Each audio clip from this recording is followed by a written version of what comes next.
네, 어제장에 있었던 공시들로 오늘장 관심 종목 예측해보는 공시 따라잡기 시간입니다. 오늘 필살기 5스타 나연우 대표 연결되어 있습니다. 안녕하세요. 네, 안녕하세요. 네, 어제장에서도 2차 전지 관련주들이 다시 한번 좀 힘을 내주는 상황이었죠. 네, 맞습니다. 2차 전지와 반도체, 올레드가 강세였는데요. 미국 재무부가 인플레이션 감축법과 관련해서 배터리 세부 지침을 발표한 예정인 가운데 국내 배터리 업체들의 수혜 기대감이 커지고 있는 모습입니다. 시장에서는 국내 업체의 배터리가 아니면 IRA를 충족하는 제품을 만들기가 힘들어 한국에 유리한 내용이 세부 규정에 포함될 것으로 전망이 되고 있는데요. 한국 배터리 업계의 광물 조달처인 인도네시아, 아르헨티나 등이 새 공제 대상국으로 인정이 되면 국내 배터리 업체의 미국 시장 공략은 탄력을 받을 것으로 예상되고 있습니다. 대장주 에코프로 등이 시세를 주도하면서 2차 전지 섹터 전반에 훈풍이 불면서 리튬, 소재 등 이런 관련주들까지 강세를 보였고요. 정부에서는 300조 원 규모 세계 최대 시스템 반도체 클러스터 구축 계획을 밝혔었는데요. 더불어서 국내 반도체 사업 육성을 위한 K칩스법도 법사위를 통과했습니다. 최근 반도체 시장은 시장의 주목을 받고 있는 4차 산업혁명 관련 섹터인 AI, 로봇, 데이터 센터가 발전함에 따라 고성능 메모리 및 반도체 수요가 급증하고 있는데요. 삼성전자는 미국 캘리포니아에서 올해 첫 개최된 mem콘 2023에 참가해서 챗 GPT 등 인공지능에 활용할 최신 메모리 반도체 솔루션을 대거 공개하면서 정부의 지원과 고성능 메모리 반도체 수요로 반도체 섹터들이 강세를 보였습니다.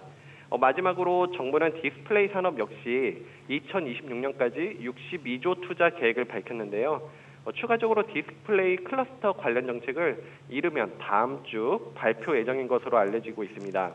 우리나라 양대 디스플레이 대장주인 삼성 디스플레이와 LG 디스플레이 역시 OLED 부문에 대규모 투자를 앞두고 있는데요.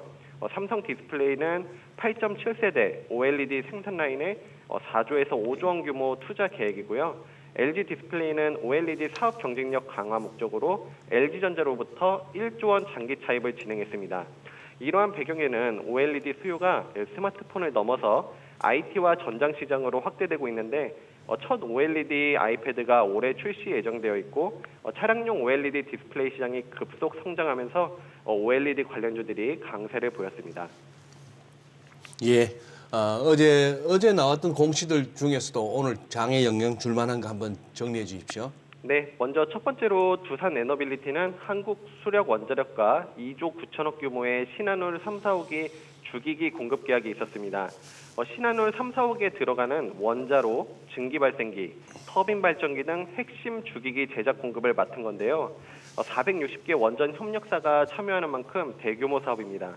2014년 신고리 5, 6호기에 이어 8년 만에 성사된 수주인 만큼 의미 있게 볼 필요가 있는데요.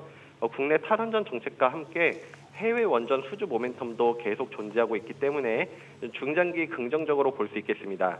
두 번째로는 효성중공업은 지능기업 지분 매각설 관련해서 다양한 전략적 검토 진행 중이라고 밝혔는데요.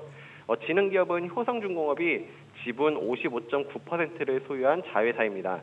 사실 이 소식은 21년 9월부터 지능기업 매각설이 계속 나왔었는데요. 결국 같은 내용으로 몇 년째 나오고 있는 이야기고 지능기업은 현재 주가 상황이 썩 좋지 않은 상황인데 매각을 하려면 주가도 어느 정도 받쳐줘야 하고 분양시장 및 건설 경기도 불황이기 때문에 실적 같은 내용은 체크해 보셨으면 하고요. 확실하지 않은 사항에 대해서는 약간의 주의가 필요하다 보여집니다. 그리고 SK는 자사주 95만 1000주 소각 결정을 했는데요.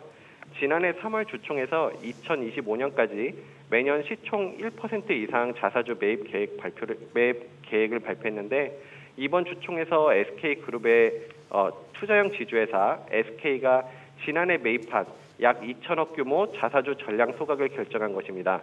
작년 주총에서의 약속을 지켰다 볼 수 있겠고 1년 사이 40% 가까운 주가 하락에 대한 주주 환원 정책 성격으로 보시면 되겠습니다. 마지막으로 나인테크는 41억 규모 반도체 장비 공급 계약을 체결했는데요. 지난해 하반기부터 LG 등 다수 수주 계약이 이어지고 있습니다. 추가로 LG 에너지솔루션 2차 전지 공장 증설에 따른 수혜와 함께 전고체 배터리 장비까지 개발 진행 중에 있기 때문에 중장기 긍정적으로 볼 수 있겠고요. 2차 전지 시장 필연적 성장 속에서 지난해 매출은 40.8% 증가했고 영업이익은 흑자 전환을 보여준 만큼 앞으로도 성장 기대해 볼 수 있겠습니다. 네, 내용 잘 들었습니다. 오늘 전화 연결 고맙습니다.